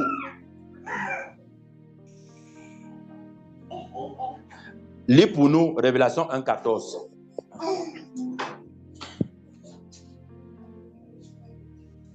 Oui.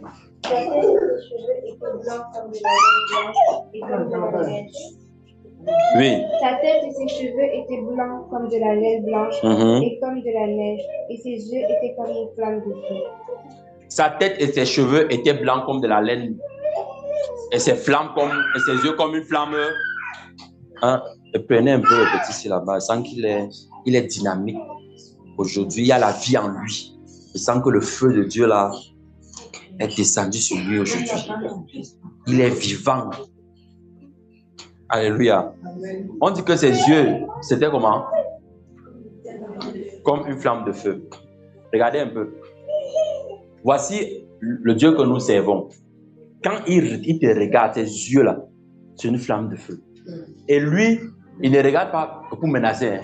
C'est-à-dire, lui ne fait pas le sissia, comme on dit. C'est-à-dire, ce n'est pas que, comme le diable, quand il sort du noir, là, ses yeux sont rouges comme le Dagon Douane. Ce n'est pas comme ça. Hein. Lui, là, quand il te regarde, ses yeux ne sont pas rouges que c'est le fait. C'est-à-dire, ses yeux, là, c'est la flamme bleue. Parce que c'est la perfection. Il regarde. Tu vois quelqu'un comme ça, comment tu ne peux pas l'aimer? Et ses yeux, là, consument tout. Voilà pourquoi quelqu'un qui s'expose au regard du Seigneur, c'est pour ça qu'il a dit à Abraham, marche devant moi et sois intègre. Quand vous voyez quelqu'un qui a le problème d'intégrité, hein, c'est qu'il ne se met pas devant le Seigneur. C'est son regard là qui consume les choses dans nos vies. Quand tu es conscient que je suis en train de marcher devant sa face, c'est un feu que quand tu le vois, ça montre tellement la gloire de Dieu que c'est un regard qui te perce, comme s'il est en train de voir ce qui est à l'intérieur de toi. Et tu en es conscient. Voilà pourquoi tu pries afin que tout ce qui est forme, d'œuvre indigne ne demeure pas en toi. Les gens qui transgressent les ordonnances du Seigneur, c'est parce qu'ils ne sont pas conscients, qu'ils sont devant la gloire de Dieu, qu'ils les voient avec des yeux, avec des flammes de feu. Ils ne sont pas conscients. Et c'est ça le message de vous ne mourrez point. Il efface la conscience du péché. Il efface la conscience que Dieu est présent. Quand ils sont allés manger, ils ont oublié que le gars qui a fait le jardin, il est le jardin lui-même. Ils ont oublié que le gars qui a fait le jardin, là, c'est lui-même qui est le... Ils ont commencé à faire leurs choses. C'est ça fait que la conscience de Dieu s'efface de la vie de quelqu'un. Tu commences à faire des œuvres, tu ne tiens plus compte que, et si le Seigneur revient, et si un frère entend ça, si on comprend que tu te dis que non, je vais jouer, je vais échapper au mail, je vais faire comme ça, comme le serpent, je vais entrer ici, tourner là-bas. Alléluia. Comme il y a un gars qui a dit que au quartier des Mille Moments là-bas, un serpent est entré dans une maison. Les gars ont vu le serpent entrer, ils ont fermé la porte qui vient tuer le serpent. Quand ils sont entrés, Néo a coupé le courant. Donc, à l'heure là, c'est que tu sais d'abord où la porte se trouve. Quand tu es là, maintenant, là, dans la maison, là, parce que là, le serpent dit que d'accord, je vois bien dans le noir, non? Donc, tous ceux qui jouent à ces jeux-là, c'est ce qui va se passer sur leur vie. Ils vont tourner. Ils vont entrer dans la maison, là. Il va couper le courant. Alléluia. Amen. Amen. Les yeux du Seigneur, ce sont des flammes de feu. Ça veut dire que ses yeux révèlent sa gloire. Et ce sont des flammes qui transpercent toutes les œuvres des ténèbres dans nos vies. Si on est conscient qu'on est sous son regard, alors on va marcher forcément dans la droiture et dans la justice. Alléluia. Maintenant, on va voir le petit 6. Le feu qui purifie. On a 2 passages. On était où? Oui, lis pour nous Nombre 31, verset 23. Tu lis pour nous Luc 12, 49. Ça, c'est le feu qui purifie. Donc, on a vu que depuis le début, le feu qui brûle mais ne consume pas, le feu qui exerce un jugement 2, le feu qui consacre et qui éprouve au choix, le feu qui éclaire 4, le feu qui révèle la gloire de Dieu 5. Maintenant, on est sur le feu qui purifie 6. Nombre 31, 23.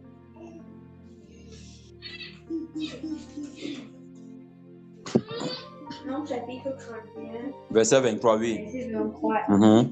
Il est écrit. Mm-hmm. Tout objet qui peut aller au feu, vous le ferez passer par le feu pour le rendre pur.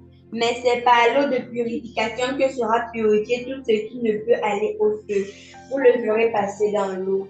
Alléluia. Entre nous, quand on lit ce genre de passage-là, dans une étude biblique, qui s'arrête nous? On passe comme le taxi plein. Tu es rempli, puis tu stoppes même, il passe seulement. Amen. On dit que tout objet, tout instrument qui peut aller au feu, sera comment? Va passer par le feu pour être purifié. Mais c'est ce qui ne peut pas supporter le feu. Il doit passer par l'eau. Et c'est l'image de ce qui s'est passé dans le livre de Genèse. Le Seigneur a détruit le monde par l'eau parce qu'à ce moment-là, il n'y avait aucun objet qui pouvait supporter le feu. C'est-à-dire qu'il n'y avait aucune vie qui avait été bâtie du Saint-Esprit. Donc, il a détruit par l'eau. Maintenant, il revient dans le livre de 2 Pierre 3. Il dit qu'il va détruire le monde maintenant par quoi? Par le feu. Et donc, pour qu'on puisse supporter ce feu-là, il faut que nous-mêmes, on devienne des instruments qui peuvent passer par le... Or, pour qu'on soit des instruments qui passent par le feu, il faut qu'on soit baptisé de feu et... Alléluia. Voilà pourquoi le passage de 1 Pierre qu'on a lu tout à l'heure, 1 Pierre 1, qui disait que notre foi est éprouvée par le feu. Ce n'est pas pour rien que le Seigneur nous donne le feu maintenant. Ce n'est plus l'air de l'eau C'est l'ère du feu maintenant. Là. Le feu, ce n'est pas les bêtises que vous entendez. Depuis là, vous avez vu qu'il n'y a pas de ça ici. Au fire, machin là. Ça, sont les amis des démons. Le fire, les mitraillettes. Ce sont les bêtises. Voici le feu qui purifie. Maintenant, nous sommes les instruments de Dieu, non? N'est-ce pas? Nous sommes ces instruments. Vous pensez donc quel matériau il a mis en nous dans la nouvelle alliance? Il nous a formés avec les matériaux qui peuvent aller supporter le feu, non? Sinon, on serait consumé. Voilà pourquoi, avant donc qu'il n'aille à la croix et que l'Esprit soit disponible pour l'Église, il a purifié ses disciples par la parole. Voilà pourquoi on commence toujours par parler de la parole. On ne baptise pas de feu et d'esprit quelqu'un qui n'est pas passé par les eaux. Si on n'a pas enseigné, prêché, annoncé la bonne nouvelle à une personne, on n'a pas édifié la personne par le soin de l'esprit, quand on tombe. Alléluia. Mais aujourd'hui, on voit les consécrations. On va te consacrer à apôtre. Apporte-lui le feu du Saint-Esprit venu sur toi. J'invoque le feu. J'invoque le feu. Et là, on commence à dire comme Chucky. Tu as vu le film de Chucky? Voilà. C'est ça. Voici le feu de Dieu. Alors que c'est Chucky, la poupée meurtrière, qui est là en train de piquer tes pieds. Les démons qui travaillent dans les vies des gens comme ça. Reçois. Je relâche, reçois, déborde, yaya, reborde, daga, yana. C'est ça. Je vois ça sur tes pieds, ça monte. Tu commences à dire, aïe, ça monte.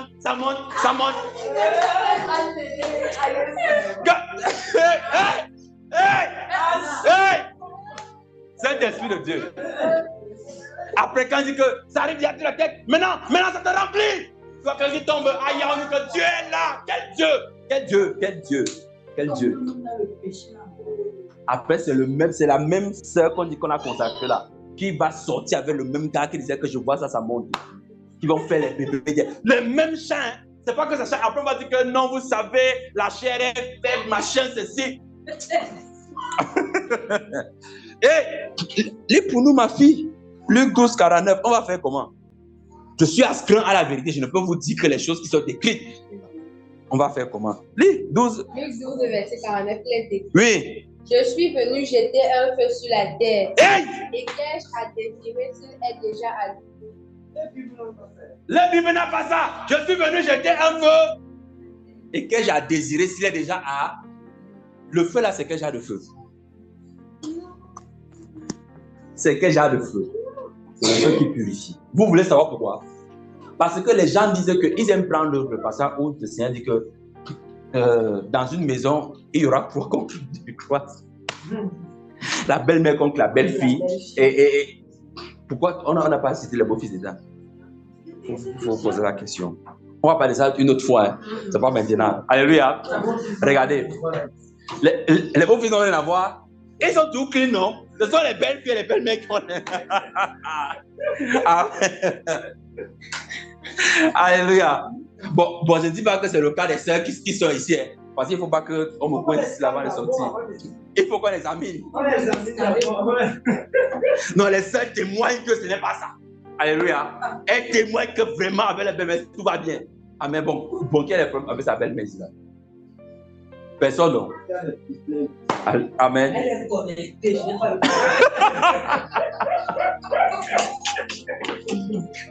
Jésus dit qu'il est venu jeter un feu sur la terre et ne désire plus rien, puisque ce feu est déjà allumé. Ce feu, c'est le feu qui purifie. C'est le feu qu'il est venu jeter sur la terre. Le feu qui va permettre que les uns et les autres soient éclairés, qu'ils marchent dans ses ordonnances. Ce n'est pas un feu de division, ni de destruction, puisqu'il a dit que le feu est déjà allumé.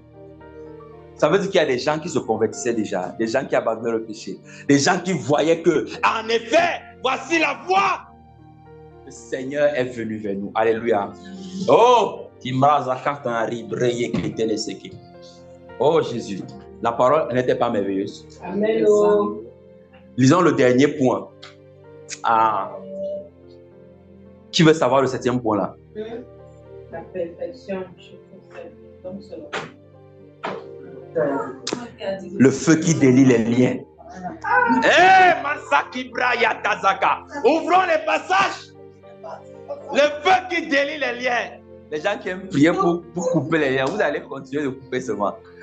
Vous allez couper. Tu vas me lire ça. Ma fille Esther, ouvre pour nous Juge 15, verset 14. Le feu qui délie les liens. Et puis les gens disent qu'ils sont baptisés du Saint-Esprit. Mais ils sont dans les liens. Oui. Juge 15, 14. Chapitre 15, verset 14. Lorsqu'il arriva à l'Échine, les Philistins poussaient des cris à sa... Des Philistins poussaient des cris. L'image des démons. On le tient. Alors, l'Esprit de l'Éternel le saisit. Les cordes qu'ils avaient au bras devinrent comme du lin brûlé par le feu. Frère, on a fait Samson prisonnier. Les membres de son peuple, on dit que les Philistins te réclament parce que tu as tué les leurs. Donc, va te livrer pour nous sauver. Il a dit qu'il n'y a pas de problème. Il marche de Christ. Regardez bien. Il s'est livré, il est venu, on a attaché ses mains. Quand il arrive devant les Philistins, les démons commencent à dire wow, wow, on a gagné, wow, wow, Samson est venu, on va le tuer. Ils chantent le cantique des démons. Sabi Jove, Abilia. Il est tombé dans notre piège. Dès qu'ils ont poussé les cris, le cri de victoire, c'était plutôt le cri de ce que la révolte de Dieu commençait. Samson n'a pas prié pour couper les liens. Il n'a pas prié. Dès que l'esprit l'a saisi, les liens ont pris feu. C'est l'image de la délivrance du péché. Lorsque l'esprit de Dieu vient dans la vie d'un homme, il n'y a aucun autel qui peut rester. Mais ce qu'on enseigne aux gens maintenant, c'est que non. Satan devait dire, Philistin, attendez un peu. Oh, comment, lien brisé, vous, Jésus. Ah, mais les Philistins peuvent venir. Les Philistins, elles ne s'arrêtent pas. Donc, on finit de te tuer, on t'enterre, tu l'as vu, bien Seigneur.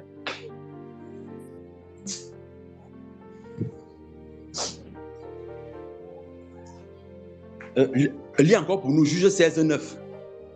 Juge chapitre 16, verset 9. Il est écrit.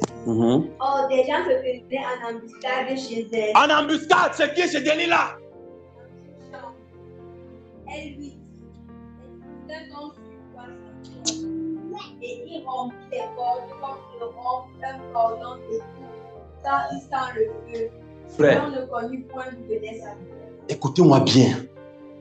Même si un enfant de Dieu fait Amatano, parce que tant qu'il n'avait pas livré le secret de ses cheveux, il était dans Amatano. Même s'il est dans Amatano, et qu'à cause de cet Amatano-là, il y a quelqu'un qui l'accuse, c'est-à-dire l'accusateur.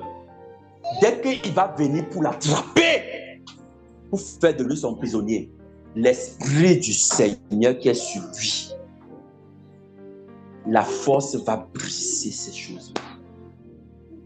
Voilà pourquoi il n'est pas possible pour un enfant de Dieu de demeurer dans les œuvres des ténèbres.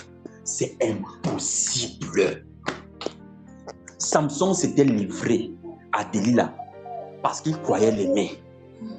Mais même dans son erreur, parce qu'il n'avait pas encore livré le secret de Dieu, ça dit que tant que tu n'es pas retourné dans le vomi de Amasia, là, même si on dit que tu ne sais pas prier, frère, quand tu sens qu'il y a un esprit qui veut venir sur toi dans la nuit, ce n'est pas le nombre de paroles qui compte, c'est celui qui t'habite. Quand tu vas dire au nom de Jésus, je vous dis le témoignage est authentique, j'ai comme ça du frère Amadou, quand il venait de commencer l'évangile en Gandéré.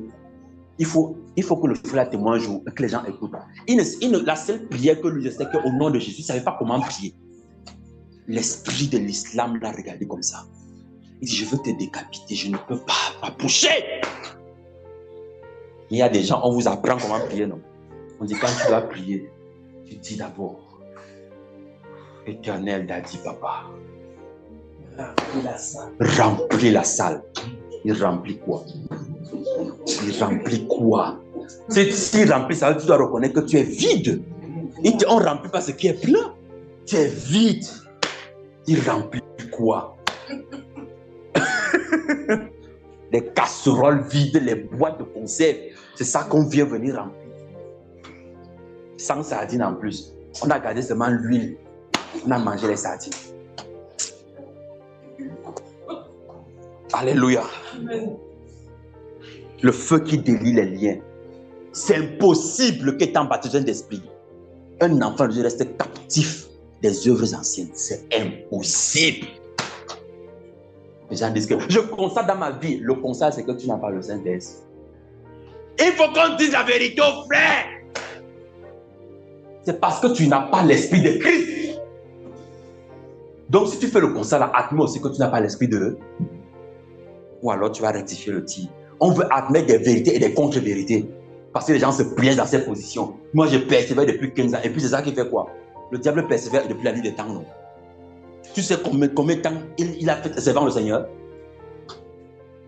Personne ne sait. Il a fait le message plus que tout le monde sur la terre. Personne ne pourra faire comme lui. Mais il s'est quand même détourné. Donc, les choses que j'ai faites, ça fait 25 ans. On n'a qu'à faire quoi avec ça? Va mettre ça en brousse au bouillon là-bas, les démons vont manger ça. On n'a qu'à faire quoi? J'ai fait 25 ans de foi, ça fait 15 ans que je persévère. On s'en fout de ça. Toutes choses sont devenues nouvelles. Chaque jour pour moi, c'est un jour nouveau. Je ne me souviens même pas du nombre d'années que j'ai fait dessus dans la fête. Acte 28, 3 à 5. On va finir par là. Maman lit. Et on va prier. Acte 28, 3 à 5. Oui.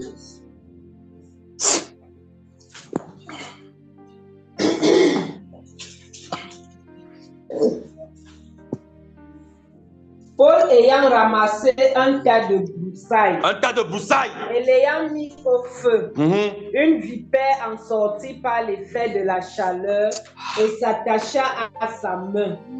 Quand les barbares virent l'animal suspendu à sa main, ils se dirent les uns aux autres: assurément, cet homme est un meurtrier. C'est un meurtrier. Puisque la justice n'a pas voulu le laisser vivre. Après qu'il a été sauvé de la mer, Paul secoua l'animal dans le feu et ne ressentit aucun mal. Alléluia. Vous savez, frère, l'une des choses qu'il faut éviter de faire dans la Bible, c'est de lire des histoires comme les Avengers, comme si on regardait l'histoire des Avengers. Et Capitaine Command doit taper Thor, et c'est tout ça, machin là. Donc les gens viennent lire la Bible comme si c'est une histoire comme ça. Ah là là, la vipère était sur la main de Paul. Après, il l'a mis dans le feu. Et puis la vipère a brûlé. Et puis on fait encore. Bénissons la parole du Seigneur.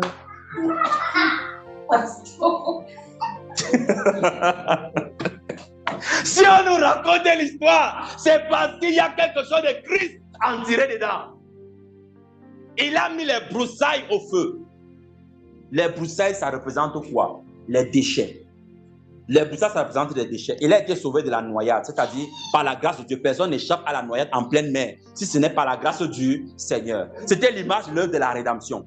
Lorsque un homme est racheté par grâce au moyen de la foi, et que cet homme arrive sur la terre ferme, qui est Christ, qu'est-ce que cette personne fait? Elle sort des eaux de la mer qui sont salées, qu'on ne peut pas consommer. Ce sont des eaux du monde, des mauvaises eaux. On a parlé de ça, non? Maintenant qu'il sort de ces eaux-là, il arrive sur la terre ferme qui est Christ. Les broussailles, il les met dans le feu. Les broussailles, c'est son ancienne vie, les anciennes œuvres qu'il pratiquait. Parce que les broussailles viennent des plantes qu'on a défrichées, qu'on a arrachées du sol. Donc, ce sont des choses qui sont en train de mourir, qui sont en train de pourrir. Donc, il a déraciné les anciennes choses, les actes qu'il pratiquait avant. Maintenant, c'est en train de périr. Or, dans ces broussailles-là, qu'est-ce qui reste dedans? C'est le serpent, la séduction. Et lui donc, puisqu'il ne veut pas mourir dans le feu qu'il juge, il va vouloir s'attacher à notre main pour continuer à vivre avec nous, nous donner son poison et son venin. Et l'essayer est en train de montrer donc que si quelqu'un s'est réellement converti et qu'il a mis sa foi en Christ, quelle que soit la vipère qui va s'attacher sur ta main, quelle que soit la doctrine de démon que va vouloir t'enlacer avec, parce que tu as reçu le Saint-Esprit, tu vas faire ça comme ça va partir dans le feu. Amen. On voit des gens qui sont là, ils sont tenus là comme si c'est juste Mamadou Ebineta. Si quelqu'un a le Saint-Esprit, aucun serpent, c'est-à-dire aucune séduction peut t'enlacer. C'est impossible. La seule solution, c'est de te détourner du Saint-Esprit. Pour ne pas commencer à dire, aïe, le serpent haut. Ah, comment les frères font? Le serpent haut, le serpent est dans la maison. On appelle pasteur, il y a le serpent ici. Quand tu m'appelles comme ça, je dis que le Seigneur te fortifie. Je continue mon sommeil. Alléluia. Ne me réveille pas pour ça. Je continue moi le sommeil. Hein? Cherche ton feu, tu vas jeter. Parce que si tu es sur le feu, il s'attache sur moi, pourquoi? Il va tomber. Mais c'est parce que Jean garde les broussailles. Il dit les broussailles. Il garde ça bien dans un coin de la maison. Un petit canari toujours. Il y a quand même une dernière incantation à faire. Tu sais qu'on peut prier comme ça, mais Dieu a dit, aide-toi, le Seigneur t'aidera. Hein? Ok. Le Seigneur donc aide toutes ces personnes à sortir de ces ténèbres au nom de Jésus. Amen. On va prier.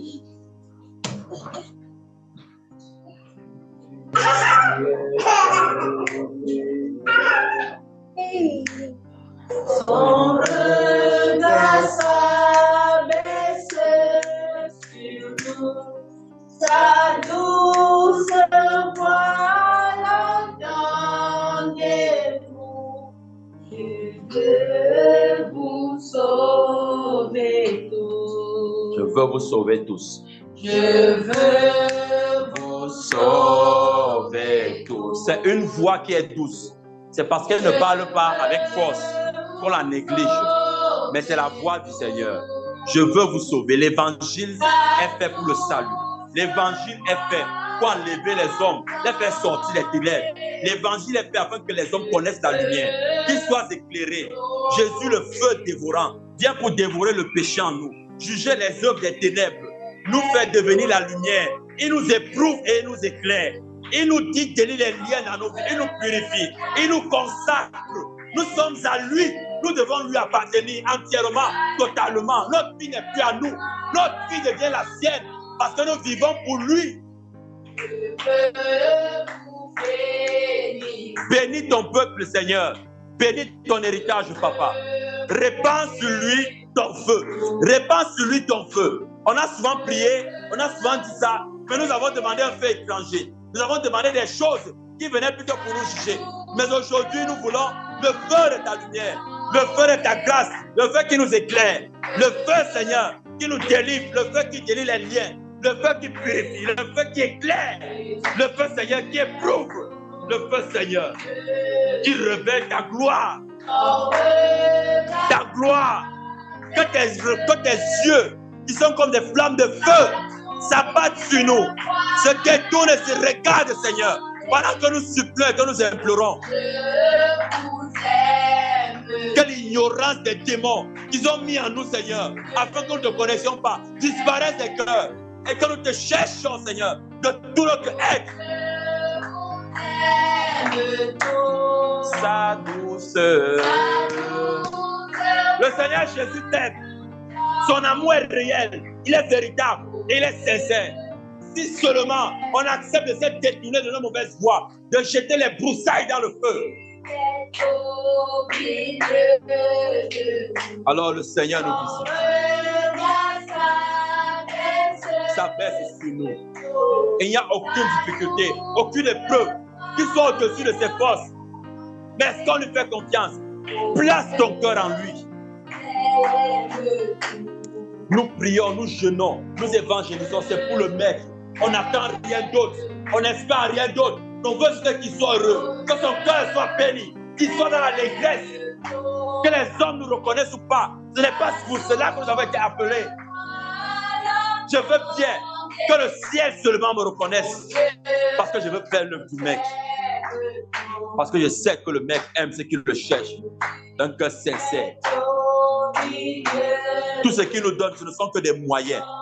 Je prie afin que, Seigneur, nous comprenions cela et que nous marchions en cela au nom de Jésus. Que nous comprenions que ce sont des moyens que tu nous donnes pour parvenir à la promesse selon 1 Jean 2, 25. C'est l'héritage, le Saint-Esprit, la vie éternelle, Seigneur.